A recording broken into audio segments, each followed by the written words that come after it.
Hello, good day, Dr. Gan Montenegro. Sagot tayo ulit ng mga tanong ninyo, no? So meron ditong tanong, Doc, pwede po ba ang tempra sa premature baby?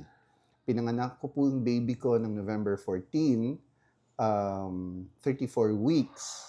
Mag 2 months old na po siya sa January 14. Pwede na po ba siya ng tempra at ilang ml po pwede ipainom sa kanya?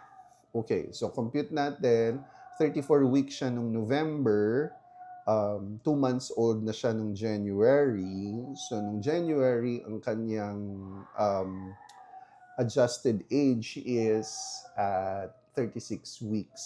No? So,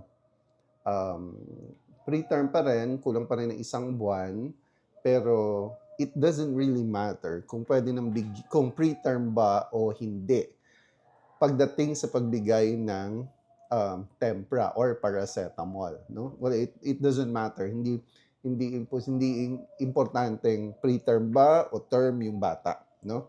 So as long as may indication na pwedeng bigyan, ano yung mga indication na yun? Most of the time, fever lang naman. No? So kung may fever yung bata, um, yang pwedeng bigyan ng paracetamol. Ngayon, yung tanong ilang ml, hindi ko masasagot yan kasi hindi po nakabase sa edad ang pag-inom ng gamot. Yung mga dosages, hindi po yan nakadepende kung ilang buwan o ilang taon na yung pasyente.